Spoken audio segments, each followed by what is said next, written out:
Continuamos ahora. Vamos a invitar aquí a Nacho Zucarino, Creative Director Google Cloud US, Head of Creative Google LATAM. El tema es Cloud is Eating the World. Lo recibimos con este aplauso, por favor. Hola chicos, ¿se escucha? Sí. Buenas tardes. Bueno, ¿de qué les vengo a hablar? Les vengo a contar un poco de mi experiencia trabajando como creativo en un equipo de inteligencia artificial y para eso les voy a contar un poquitito, en muy pocas palabras, qué hice en los últimos años. Soy un creativo que trabajó 20 años en... El timer no está andando.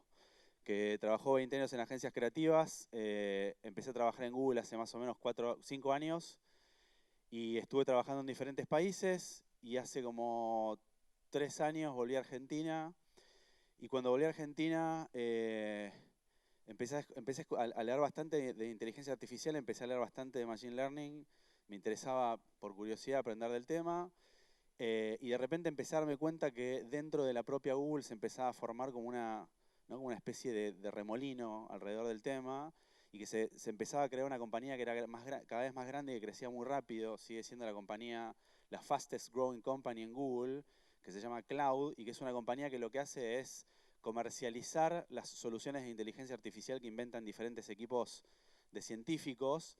Me dio curiosidad, me mudé a San Francisco, empecé a trabajar ahí y me encontré con una serie de nuevas normalidades, que es un poco lo que les vengo a contar, bastante chocantes y que creo que pueden ayudarnos a resignificar nuestro negocio de manera radical. Lo que les voy a contar entonces es por qué me fui, qué aprendí, cómo lo apliqué, un punto de vista que tengo de una manera en la que podríamos utilizar la inteligencia artificial los marqueteros en general, los comunicadores y específicamente las agencias que se dedican a crear contenido. Eh, y es bastante aspiracional esa idea, requiere mucho tiempo y mucho dinero y bastantes agallas. Y en el entretanto, al final, para cerrar la charla, en el entretanto, ¿qué es lo que podemos hacer? ¿Cómo podemos utilizar estos nuevos saberes bastante radicales en lo que hacemos cuando construimos marcas? ¿Ok? Eh, Me pasó que un día me crucé con este gráfico, que parece bastante informal, pero es muy interesante cómo resume el tema, en un blog que se llama Wait But Why, que me gusta mucho, de Tim Urban. Y venía leyendo, les decía, bastante del tema y me encuentro con esto que, ¿no? Básicamente lo que cuenta es que esta es la historia de la evolución humana y que ese hockey stick al final de la curva es la aparición de la inteligencia artificial. Ahí fue que dije, me tengo que meter más en este tema, tengo que aprender de esto, tengo que entender qué se puede hacer con esto y fue que decidí hacer el cambio. El, el cambio que trae la inteligencia artificial es tan grande que va a ser mayor que la aparición del fuego, que la aparición de Internet. Hay una frase muy buena de Bernard Vinge que dice, ¿no? We are on the edge of a change that's comparable to the rise of human life on Earth. Entonces, bueno, me voy a San Francisco, empiezo a trabajar en la construcción de la marca de Google Cloud. Google Cloud es una compañía que tiene 3 años, el año pasado facturó 7 billones de dólares, imagínense esa rampa, y no tiene marca, ¿no? Una de las compañías con mayor revenue en la tierra que no tienen marca. Entonces me voy a trabajar ahí como creativo en la construcción de la marca y empiezo a trabajar con científicos de datos, empiezo a trabajar con programadores, empiezo a trabajar con ingenieros y empiezo a pensar en cosas muy diferentes a las que había pensado antes en mi carrera, ¿no? A las que había pensado históricamente en mi carrera. Por ejemplo, en un momento me tocó trabajar con la NASA, que utiliza los algoritmos de Google Cloud para descubrir planetas nuevos. Y con ese mismo algoritmo pueden especular sobre la posibilidad de que exista vida extraterrestre en esos planetas o exoplanetas, como lo llaman la NASA, que van descubriendo. Lo que hace el algoritmo básicamente es toma toda la información que viene del telescopio y es capaz de detectar puntos de luz interrumpidos cíclicamente. Esa interrupción básicamente son puntos de luz que el ojo no puede detectar. Esa interrupción básicamente cuando tiene un cierto ritmo es un planeta orbitando en torno a una estrella, así deducen que hay un planeta nuevo ahí, y descomponiendo el espectro de luz de la atmósfera del planeta logran entender si hay agua y por ende si puede haber vida extraterrestre o no. Aprendí también, por ejemplo, otra de las campañas que me tocó hacer tuvo que ver con, y siempre con el afán de explicar lo que se puede hacer con inteligencia artificial, clasificamos a todas las pizzerías que existían en Estados Unidos, entonces le mostrabas una foto al algoritmo de Cloud Vision y te decía exactamente de qué pizzería venía esa porción de pizza. Y me tocó trabajar también en una campaña que hicimos para promocionar de vuelta, para explicar lo que se puede hacer con la inteligencia artificial, y todo esto que les cuento tiene que ver con un punto que voy a presentar más adelante. Me tocó trabajar en una campaña donde contábamos la historia de unos farmers japoneses, ¿no? Es una familia que hace los mejores pepinos de Japón, papá, mamá y un hijo, y hace muchos años que tiene la compañía y nunca la pudieron escalar porque el hombre pasaba 8 horas por día clasificando los pepinos, ¿no? Por eso tenía una calidad tan alta, hasta que el hijo, que estudiaba programación, decidió utilizar un algoritmo de TensorFlow de la biblioteca open source de Google para poder clasificar los algoritmos automáticos, los pepinos automáticamente.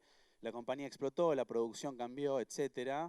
Y ahí fue cuando dije, ok, si la inteligencia artificial se puede utilizar, la puede utilizar hasta un farmer, ¿no? hasta un estanciero, para reclasificar su producción, la puede usar cualquiera. La podríamos incluso usar nosotros los que trabajamos en publicidad, ¿ok? Y hay una frase que me gusta mucho de Kevin Kelly. Kevin Kelly es uno de los fundadores de Wired, la revista que todos conocen, y el tipo, en un libro que les recomiendo ampliamente que se llama The Inevitable, lo inevitable, el tipo dice que el modelo de negocio de las próximas 10.000 startups es muy fácil de predecir, y dice que la fórmula de esas 10.000 próximas startups va a ser take X and add AI. Toma cualquier cosa y agrégale inteligencia artificial. Y ahí fue cuando empecé a decir, a ver, ¿cómo lo puedo usar yo esto que estoy aprendiendo y que veo que lo utilizan compañías de muy diversa índole, hasta incluso granjeros? ¿Cómo puedo usarlo yo en lo que conozco, ¿no? En lo que trabajé toda mi vida? Y les voy a mostrar algunas cosas en las que lo apliqué. Hicimos una campaña, solo se los corre, hicimos una campaña para la NCAA o NCAA, que es como la NBA de los estudiantes. Google hace un partnership con esta especie de NBA. En Estados Unidos hay un evento muy importante que se llama March Madness, que son las semifinales y las finales de esta NBA de estudiantes que sucede en marzo. Y de vuelta, ¿no? Se hace este partnership con el afán de contar cómo cualquier compañía tiene un montón de raw data que no utiliza y que puede transformar el negocio de la compañía. Entonces nos piden hacer una campaña y lo que decidimos hacer fue tratar de predecir los resultados de los partidos. Tratar de predecir el puntaje, cuántos alley-oops iba a haber, cuántos pases, cuántos triples, cuántos dobles, cuánto de todas las métricas que hay en un partido de básquetbol. Y la idea fue, cuando el partido llegaba a la mitad, después del segundo cuarto, en vivo, utilizando la data de los primeros 2 tiempos, hacer predicciones sobre todas estas métricas que les decía recién y intentar adivinar qué iba a pasar al final del partido. Les muestro la campaña para que vean lo que es. March Madness, the Final Four, the NCAA's annual college basketball tournament. In the United States, few sporting events elicit more passion in fans. We wanted to harness that excitement and create the ultimate product demo to show businesses how Google Cloud Artificial Intelligence could turn data into knowledge and give fans real-time predictions they couldn't get anywhere else. We partnered with the NCAA and moved decades of game data to Google Cloud. Next, we produced hundreds of pre-made assets to cover any game situation Google Cloud might predict, like the number of rebounds, total three-pointers, and combined assists, building a toolkit capable of creating nearly 100,000 unique spots. Then we headed to the Final Four. We set up a war room outside the arena where we gathered the first half stats using our artificial intelligence and machine learning to make a prediction based on those stats. We fed the prediction into custom-built Google Cloud-powered software that could assemble, edit, render, and traffic a television spot directly to the network in less than 10 minutes. This custom spot ran moments later at the beginning of the second half and featured the current score, the real-time prediction, and the teams, making it hyper-relevant to the moment. And Google Cloud nailed it, delivering 6 insanely accurate game predictions that were seen by over 43 million viewers. The campaign drove a 91% lift in product interest, a 42% increase in brand search volume, 30% more new site visits, with a 19% increase in time spent. In the end, businesses everywhere learned what is possible with data and Google Cloud. Lo que aprendí con esto fue el poder de la predicción y que en cualquier predicción es más importante el dataset que el algoritmo, ¿no? Y empecé a, como les decía recién, acumular este conocimiento que me llevó al planteo que les voy a compartir un poco más adelante. Después, un poco más adelante, me tocó hacer una campaña con el New York Times, otro partnership que establece Google Cloud, en este caso con el New York Times, y de vuelta, nos dan libertad absoluta para pensar algo que nos sirviera para comunicar, una vez más lo mismo, que es cualquier compañía tiene data y esa data revela o puede revelar información tan profunda que es capaz de resignificar un modelo de negocio. Y lo que se nos ocurrió fue, descubrimos que los tipos tienen más de 100 años de fotos físicas. Estas fotos físicas las tienen guardadas en un subsuelo en Nueva York al que llaman la morgue. Y lo que se nos ocurrió fue utilizar un algoritmo de Cloud Vision, que es el que clasifica imágenes. Entre paréntesis, hoy las imágenes, un algoritmo las puede entender y con la misma profundidad y con la misma granularidad con la que entiende una palabra. O sea, muy bien. Y las imágenes, ustedes lo saben, no valen más que 1000 palabras, tienen mucho más significado. Entonces lo que dijimos es, escaneemos, eran 7 millones de fotos, escaneemos los 7 millones de fotos y vemos qué encuentra el algoritmo. Les voy a mostrar un preview de eso y les voy a contar la historia. Is this just a photo of a Christmas tree? The cloud can help us discover more, like flags at half-staff, to honor 33rd President Harry S. Truman, who passed away 2 days before this photo was taken. The New York Times is using Google Cloud to find untold stories in millions of archived photos. Entonces, cuando escaneamos todas las fotos, lo que pasó fue que el algoritmo empezaba a mezclar, empezaba, ¿no?, a mirar, entre comillas, lo que había dentro de cada foto, empezaba a vincular las imágenes y empezaba a encontrar cosas que los humanos no entendíamos, ¿no? Por ejemplo, en un momento, y les voy a contar un ejemplo muy simple, le mostramos una foto de un árbol en Wall Street, un árbol de Navidad en Wall Street, la calle vacía, un invierno en Nueva York, y el algoritmo descubrió una bandera media asta y entendió que esa foto se había tomado 2 días después de la muerte de Harry Truman, ¿no? Con esto lo que pasó es que generamos un contenido para New York Times que salió durante 2 meses los domingos, se llama Past Tense, y lo que contaba era, ¿no?, de vuelta, qué se puede descubrir utilizando estos algoritmos en tu compañía. Y ya llegué a un punto en el que me pusieron a trabajar, o me invitaron a trabajar con briefs que no tenían nada que ver con hacer comunicación. Acá es donde todo se empieza a ir un poquito a otro lado. Y de repente me toca trabajar de vuelta, ¿no?, con estos perfiles tan diferentes. Me toca trabajar con científicos de datos, con una compañía de seguros que se acerca a Google Cloud y nos dicen, queremos hacer algo con inteligencia artificial, pero no sabemos qué. Y de vuelta yo estaba particularmente muy metido con este tema del reconocimiento visual, de Cloud Vision, y lo que les propusimos fue lo siguiente.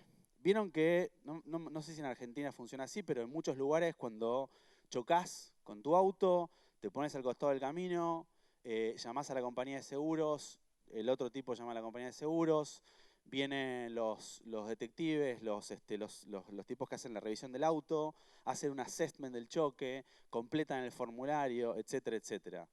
Lo que hicimos fue, descubrimos que la compañía de seguros tenían 45 años de fotos de choques, y lo que hicimos fue darle esa información al algoritmo de reconocimiento visual, y lo que hizo fue el algoritmo aprender a entender los choques. Y desarrollamos una app que ahora está en beta, que lo que hace es lo siguiente: cuando chocas, te bajás del auto, le sacás una foto al bollo de tu auto, le sacás una foto al bollo del auto del tipo en el que chocaste, el algoritmo entiende qué pasó, completa el formulario en el momento y en el momento emite la orden de pago. Y ahí dije, ok, esto puede cambiar absolutamente todo, y fue cuando me senté a pensar efectivamente qué podemos hacer para utilizar esto en nuestra profesión, ¿no?, en nuestro negocio. Y tiene que ver con esto, ¿no? Es una idea que venía mascullando hace 3 años, contándosela a mis amigos, de alguna manera discutiéndola con los amigos, y que entendí ahora que efectivamente se puede hacer, y que puede ser una respuesta potencial a la pregunta ¿qué hacemos? El marketing en general, las compañías de comunicación, de contenido, las productoras, las media companies, las agencias, ¿qué hacemos con esto? ¿Okay? No todos necesariamente trabajan en agencias de publicidad y entienden bien lo que está pasando, pero este es un tweet que lo resume bastante bien, de RGA, que es una de las grandes compañías de publicidad, de las grandes agencias de publicidad de la Tierra, y los tipos publican un tweet que dice, es el año 2078, solo queda una agencia de publicidad, WPP Publicis, IPG Dentsu Corp Co, y orbita lentamente en una barcaza espacial en torno a la Tierra. Y la gente empieza a comentar y lo hace cada vez más grave y más gracioso, ¿no? Alguien dice, y solo tiene un cliente, Amazon. Y a pesar de que solo tiene un cliente, todos los años solo hay un cliente y una agencia, todos los años se hace un pitch para bajar 20% el fee de la agencia, ¿no? Y así lo siguen comentando y es muy gracioso. Y me parece que es un resumen radical y violento de la nueva normalidad de esta industria. Y ya lo sabemos, ¿no? El complejo industrial de la publicidad está en una crisis, en un proceso de resignificación, no quiero decir crisis terminal porque creo que viene algo diferente, pero sí en un proceso de resignificación muy radical, y sabemos que viene un cambio grande, y lo que no sabemos, ¿no?, es qué vamos a hacer con esta automatización radical de todas las industrias. Otra frase muy, muy buena, que me quedó rebotando, es una frase de 2011, pero que cada vez tiene más sentido y que un poco el título de la charla es como una especie de parafraseo de eso. Hay una frase de Marc Andreessen, que es el tipo que creó Netscape, que ahora es el titular de Andreessen Horowitz, que es la aceleradora de negocios más grande del mundo, aceleró a Facebook, a Twitter, etcétera, etcétera. Y el tipo en su momento dijo, every company is a software company, ¿no? Cada vez más las compañías son o tienden a ser una compañía de software. Cada vez más la data que genera una compañía vale más que lo que la compañía venía produciendo. No estamos muy lejos de que Ford tenga más valor como compañía en la data que generan los autos que en los autos que vende, ¿ok? Y definitivamente creo que la publicidad también se va a transformar con la inteligencia artificial. Creo que la agencia de 2025, siendo ambicioso, 2030, siendo un poco más realista, va a ser una agencia que va a funcionar desde la nube. Creo que una buena parte de los servicios que venda van a ser servicios que van a estar empujados por la inteligencia artificial. Y es ahí donde les comparto mi idea, que tiene que ver con todo esto que les venía contando y un poco con lo que aprendí trabajando en San Francisco, y que tiene que ver también con la paradoja, ¿no? Ustedes saben que Kasparov fue el primer gran derrotado por una inteligencia artificial, Deep Blue, en 1990 y algo, 1980 y algo, no me acuerdo en qué año fue, el ajedrecista, el campeón mundial de ajedrez compitiendo contra IBM, ¿no?, que fue derrotado por un algoritmo. Y el tipo lo que viene diciendo es, y es una gran paradoja que él lo defienda, dice que tenemos que transformarnos en centauros, en pastores de nuestros algoritmos. El tipo lo que dice es que AI no significa Artificial Intelligence, sino Augmented Intelligence, y nos propone esto, ¿no? Empezar a aprender a trabajar en dupla con un algoritmo, que es algo que ya hacemos, ¿no? Digo, los que usan Tinder cuando eligen pareja, le eligen en dupla con un algoritmo. Los que manejan cuando eligen qué camino tomar, lo eligen en dupla con un algoritmo, ¿no? Y fíjense que esto que está pasando en muchos aspectos de la vida, nosotros todavía en la publicidad no hemos aprendido cómo hacerlo. Y la verdad es que ya estamos ahí. Esto ya se puede hacer. Miren un ejemplo que lo prueba contundentemente.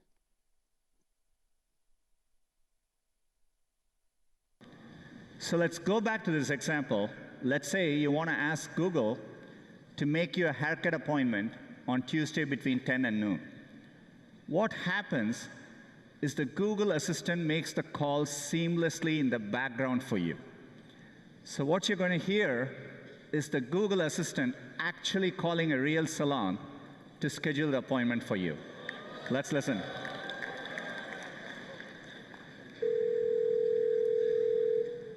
How can I help you? Hi, I'm calling to book a woman's haircut for a client. I'm looking for something on May 3rd. Sure, give me 1 second. Mm-hmm. Sure, what time are you looking for around? At 12 p.m. We do not have a 12 p.m. available. The closest we have to that is a 1:15. Do you have anything between 10 a.m. and 12 p.m.? Depending on what service she would like. What service is she looking for? Just a woman's haircut for now. Okay, we have a 10 o'clock. 10 a.m. is fine. Okay, what's her first name? The first name is Lisa. Okay, perfect. So I will see Lisa at 10 o'clock on May 3rd. Okay, great. Thanks. Great. Have a great day. Bye.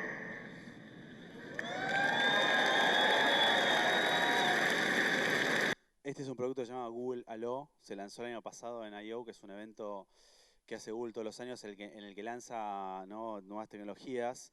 Y fue muy gracioso, alguien en Twitter comentando sobre esto puso, en Argentina lo vamos a usar para reclamar la Fibertel. Entonces, no digo, ya estamos acá, ya la tecnología está acá, y cuando veo todo esto, digo, y es un poco lo que vivía allá, decía, si con una inteligencia artificial hoy, si con los algoritmos que tenemos ya podemos descubrir planetas nuevos, podemos reservar un turno en la peluquería, podemos hacer tantas cosas, ¿cómo no vamos a poder, cómo un algoritmo no va a poder escribir un titular, ¿no? Un titular para un aviso, ¿cómo no va a poder escribir un aviso? Aún sin haber vivido experiencias, porque creo que hay dos tipos de contenido. Hay definitivamente ideas que tienen poder narrativo, o como decía un dramaturgo canadiense, poder calmativo, y para esas todavía necesitamos seres humanos, pero una buena parte de la publicidad que hacemos no tiene una idea, es puramente información, ¿no? Y hoy podríamos, y esa es la idea que les vengo a proponer, creo que con los algoritmos que existen, o sea, estoy convencido de que, y voy a ser benévolo, el 80% de la publicidad mundial es solamente información ordenada. Dejando de lado el eufemismo, un 80% de la publicidad mundial es basura. No necesita a una persona detrás, y eso se puede componer algorítmicamente, ¿ok? Piensen en cómo cambiaría literalmente el modelo de negocio. En vez de pasar 3 semanas con el brief, en 3 horas tendrías no 3 opciones, sino 30 o 300 que se podrían testear, el algoritmo las podría testear en vivo, ¿no? Haciendo, una vez que encuentre la que mejor funciona, haciendo la compra, el bidding de media online en vivo también sin intermediación humana. Entonces, hoy la tecnología ya existe, de hecho estamos empezando a trabajar en algo por el estilo, y podría revolucionar radicalmente el negocio de las agencias de publicidad y por extensión, potencialmente, el negocio de la comunicación, ¿no? Creo que incluso hasta las agencias podrían monetizar de manera diferente y dejar de cobrar no solo digamos, antes, no solo a priori, sino a posteriori. Podrían empezar a cobrar contra resultados, podrían empezar a cobrar contra eficiencias, and so on.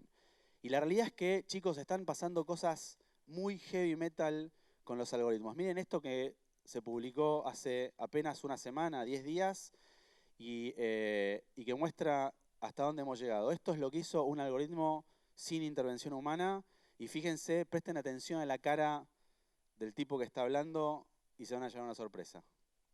Here's the very funny Bill Hader, ladies and gentlemen. You know, it seemed like every movie I saw in the last several months, you were in it, and good for you. That's just great. Thanks, buddy. Thanks. And I was wondering about the Tropic Thunder. Yeah, Tropic Thunder. Where Tom Cruise. You're working with Tom Cruise. What was that experience like? It was amazing. Like we got to dance together. That was amazing. We had like, you know, when you do a movie, you do table reads, you know, where like all the actors get together. Well, at the beginning of the production? Beginning, before anything, you get together and you read through the script. And so it's like, you know, all these heavyweights, like, you know, Ben Stiller, Jack Black, Robert Downey Jr., everybody. And then at the end is like me, like, you know, like, hey, just happy to be here, guys. You know, like, and some other supporting guys. And then Tom Cruise walks in. Oh my God. And even those guys are like, whoa, and he's super stoked to be there, you know, just like, yeah, oh, boom. You know, like, he's like, wow. He's just immediately excited when he walks into a room. And so he comes over and he sits next to me, and I think he had been briefed on some of the supporting guys, but he was like trying to place me, you know? So he sat down next to me, and he's like,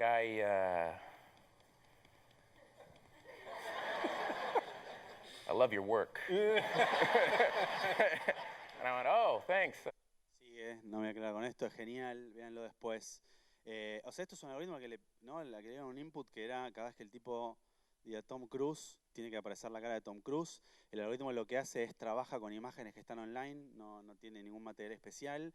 Entonces, una prueba más, digo, del mismo punto que vengo haciendo, que es, si podemos hacer esto, si le podemos pedir esto a un algoritmo, ¿cómo le vamos a poder pedir que escriba un titular, ¿no?, de los que pueblan los medios que usamos todos los días? Hablo de los del montón, ¿no? Los que dicen, aprovecha esta promoción, vení acá, llama ya, hace esto, hace lo otro, sobre todo los imperativos, ¿no?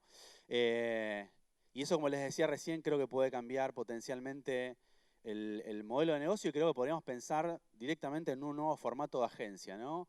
En un nuevo formato que con el mismo overhead abarque un scope de trabajo mucho más grande o que retenga el mejor talento con los mejores briefs, que pueda agrandar su scope of work, que reduzca el OPEX, ¿no? Optimizando los recursos, creando equipos por proyecto y un largo etcétera, ¿sí? ¿Qué podemos hacer? Esto, les digo, estamos ya empezando a trabajar en una iniciativa por el estilo. Es muy ambicioso, requiere mucho tiempo, mucho dinero y muchas agallas. Más allá de lo cual, quería tratar de bajar una línea con respecto a lo que se puede hacer ahora con estos algoritmos, ¿no? Y tiene que ver un poco con esto, ¿no? Digo, hasta Metallica, que para mí es el paradigma de la antitecnología, no sé si se acuerdan del caso de Napster, ¿no? Hasta Metallica se adaptó a la inteligencia artificial y al Big Data, al Data Analytics. No sé si lo saben, pero los tipos, cuando van a tocar un lugar, a una ciudad determinada, digamos, por ejemplo, Boston, entran a Spotify a ver cuáles son las canciones de Metallica más escuchadas en Boston y arman el setlist en torno a ese ranking de canciones, en el mismo orden, ¿no? Entonces, si Metallica se adaptó, definitivamente nosotros como industria podríamos, ¿no? Entonces les decía, para cerrar, ¿qué podemos hacer en el mientras tanto? Y otra cosa con la que me encontré, otra nueva normalidad abrumadora, es esto de las profundas verdades, que, pues, digo, pensando en Data Analytics, las profundas verdades con las que nos podemos encontrar si nos empezamos a meter en este tema y empezamos a trabajar con estos algoritmos. Google es, no lo digo yo, ahora les voy a citar la fuente, Google es el suero de la verdad, ¿ok? Y tiene que ver, chicos, con una nueva normalidad, que es que la gente se confiesa frente a los algoritmos. Dos de las mayores búsquedas el año pasado fueron odio a mi jefe y estoy borracho. Ninguna es una pregunta. Ninguna es una búsqueda. Son confesiones. ¿Ok? Y tiene que ver con una cosa que hacemos en nuestra industria, digamos, con un building block con el que trabajamos, que son los insights. Y nosotros históricamente trabajamos, digamos, nos guiamos por la observación. ¿Sí? Ahora Insight es una cosa muy diferente, ahora Insight para mí es Big Data, es otra de las cosas que me cambió profundamente trabajando en Google. ¿Y en qué sentido creo que esos insights son diferentes a los que manejábamos históricamente? Que como son verdades muy profundas, que tienen que ver no con nuestra capacidad de observación limitada, ¿no? La de nuestra vida pequeña, sino con terabytes de data, y lo que sucede es que esas verdades son tan profundas que muchas veces son contraintuitivas. Y por eso la mera observación no puede alumbrar esas verdades, ¿ok? Y todo esto tiene que ver, todo este descubrimiento tiene que ver no solo con trabajar en Google, sino con un libro que me cambió un poco la vida, profesionalmente hablando al menos, un libro que les recomiendo también con creces, se llama Everybody Lies, y es básicamente la historia de un data scientist que un día descubre el dataset de Google Trends y empieza a utilizarlo, empieza a jugar con ese dataset de maneras diferentes y empieza a descubrir verdades abrumadoras. Pero antes de mostrarles un ejemplo, les voy a contar esto que un poco resume el punto y que tiene que ver con esta posibilidad que tenemos ahora. Si no queremos hacer esa apuesta grande idealista de automatizar una buena parte de lo que hacemos, al menos podríamos adoptar estos algoritmos que nos permiten descubrir verdades que son tan profundas que son contraintuitivas. Y el tipo dice en su libro, todos mienten. La gente miente cuando dice cuántos tragos tomó. Miente cuando dice cuán seguido va al gimnasio. Cuánto le costó ese par de zapatillas. O si leyó ese libro. Llaman al trabajo diciendo que están enfermos cuando no lo están. Dicen, mantengámonos en contacto cuando saben que nunca llamarán. La gente miente cuando dice no eres tú, soy yo. Cuando dice que te ama, sabiendo que no. La gente miente cuando dice que le gustan las mujeres, porque lo que en realidad le gusta son los hombres. La gente le miente a sus amigos, a sus jefes, a sus hijos, a sus padres, a los médicos. Le miente a sus parejas, se miente a sí misma. Y si hay algo en lo que definitivamente la gente miente es en las encuestas. Porque quieren quedar bien, aún a pesar de que las encuestas son anónimas. Eso se llama sesgo de deseabilidad social. Desde que entré en Google y me crucé con este libro y me encontré con estos algoritmos y esta data y estas verdades contraintuitivas, hay algo en lo que cambió para siempre mi carrera como creativo y es el antes. Es el brainstorming, es el brief. No empiezo un brief sin meterme a curiosear para ver qué encuentro sobre estas verdades profundas. Miren este ejemplo.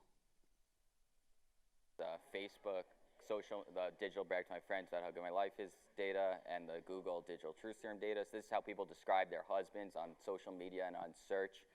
Starting with social media, the top way people complete the phrase, my husband is, number one is the best. Number two, my best friend, amazing, the greatest, and so cute. So very, very nice view of marriage on, according to social media. What happens on Google when people aren't broadcasting their marriage to the world, but actually trying to get information? It turns out the third descriptor on Google of husbands, which I found actually very surprising, but cute, is actually amazing. So that one kind of checks out as a reasonable description of husbands. But the other, rounding out the top 5 on Google, are a gay, a jerk, annoying, and mean. A esto me refiero, ¿no? ¿Saben cuál es la búsqueda con mayor volumen en el mundo? ¿Alguno tiene idea? El porno. ¿Saben quién lo es? ¿Quién lo busca mayoritariamente? Mujeres. ¿Saben a qué hora? 10 de la mañana. Es genial, ¿no? Se va el marido, se van los hijos. Sí. ¿Y por qué lo planteo? Porque es gracioso, es totalmente contraintuitivo. ¿Cuál es la imagen que hemos construido, al menos en América Latina, es global, pero en realidad, digo, hablemos de nuestro mercado en América Latina, cuál es la imagen de madre que hemos construido? La esclava, que no le importa nada más que la familia, ¿no? Está todo el día cocinando para que lleguen todos a casa y coman rico, y la que se preocupa por la limpieza y que la casa quede impecable. La tipa está viendo porno a las 10 de la mañana.